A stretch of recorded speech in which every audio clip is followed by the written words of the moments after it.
Welcome back, everyone. Joe here, Joe's Outdoor Experience. Got my brother-in-law Chris here. Uncle John's here, like always. We got the chainsaws out. We're gonna try to get some more of this stuff down while it's super cool out right now. It's Saturday morning and it's 78 degrees. It's like no humidity, which is really nice. We're gonna get here and get some of these little guys out, like this. This is dead. We're not touching this for a while. If anything, we're gonna do that rope pull, the rope and pulley system. I'm kind of afraid of that, so I'm not going to touch it. Get this little guy out of here, some of these little stragglers, and it looks like 2 or 3 in this back corner back there that can come down, just so that we can get the tractor and we can fit some other debris through here. As you guys saw in the last video, we were coming through and we scraped here. We were scraping, so I would like to clear out this just so we can use that as our dumping area, let it rot through. As we were coming up, there was birds everywhere inside that. I won't really call it a hulu culture because we're not using it for that, but that's what it's going to turn into anyway. It's just going to break down and rot in that back area, which is totally fine.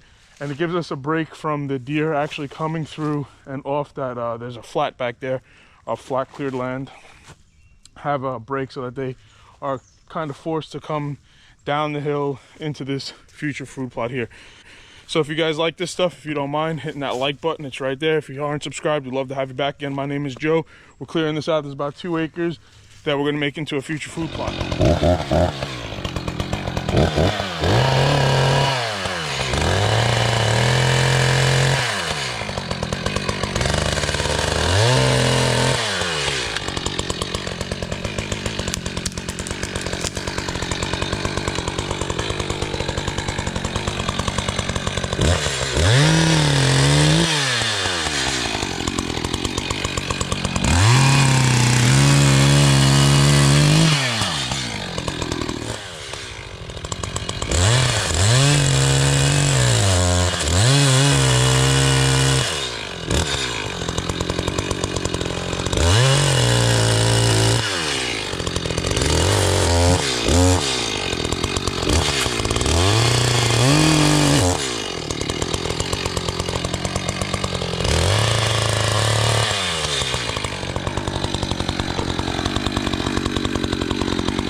at how hollow that is.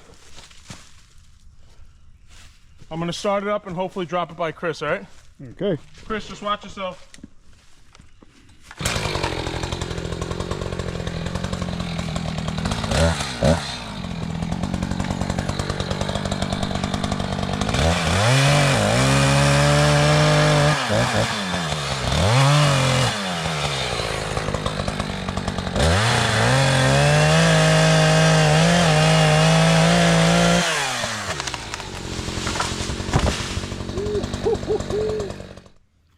All right, so as you guys seen, Uncle John, Chris and I came in and dropped a few trees. One went the wrong way, but it was leaning a certain way, standing dead. It was leaning a certain way. We had an idea of which way it may go, so we made the notch on the way we thought it would go. But the way it fell was actually the way we wanted to put the notch at first, but we thought it was gonna actually fall the way we faced the notch. So what I'm saying is, say it was this tree right here. We thought, looking at it, it was gonna fall that way. That's the way we wanted it to go, but it was leaning this way, so we made the notch on this side and ended up falling that way. I hope that makes sense, but we tried. No one got hurt. We cleared out the area right before. We knew which way everyone was gonna go. Uncle John was manning the camera. Chris was watching up above, and it worked out. So we've been here for about 20-25 minutes. We took out what we had to take out. Now it's getting hot. So we're gonna kind of call for a day. That Echo CS-590 with a sharp chain is just, it really is, it might be my go-to. So I mean, I really love the steel. I'm saving up for a bigger steel. I like the steel a lot. It's a very smooth, powerful saw too. There's just something about that Echo that, I don't know, I just really like using it. And you know, it is what it is. You guys let me know what you guys enjoy using, what's your favorite saw out there. So we're gonna come back in here in a few more days and take the grapple and the tractor again, clear out what we can in here and get everything to this side. Now that we have more than enough room on almost every path to get the rest of the stuff onto the ledge here, we should be good to go.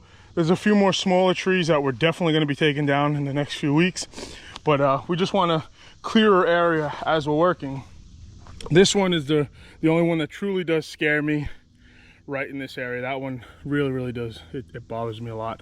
So I'm not going to chainsaw that one. I have no interest in chainsawing that one. I think we're going to try to use a mechanical rope system or something else. Or I know that Piedmont tree guys are going to come. I might have them, that's sweat, I thought it was a bug. Going to have them possibly look into it and taking that one down, because they're going to be taking a bunch of trees down below for where the barn is going to be going. But as we keep cranking in here, there's a red flag there. You guys see a lot of marker flags. That's us that came in here a long time ago. We marked them for wind because the deer would always come through here to our food plot that we ended up making 2 years ago. And that's why we have a tree stand over there. But we were using them just to kind of know what the wind was like inside of here. It was swirling because we always seem to get busted in here a lot. So those are us. Their markers actually go well down into here, but we're gonna keep breaking through here.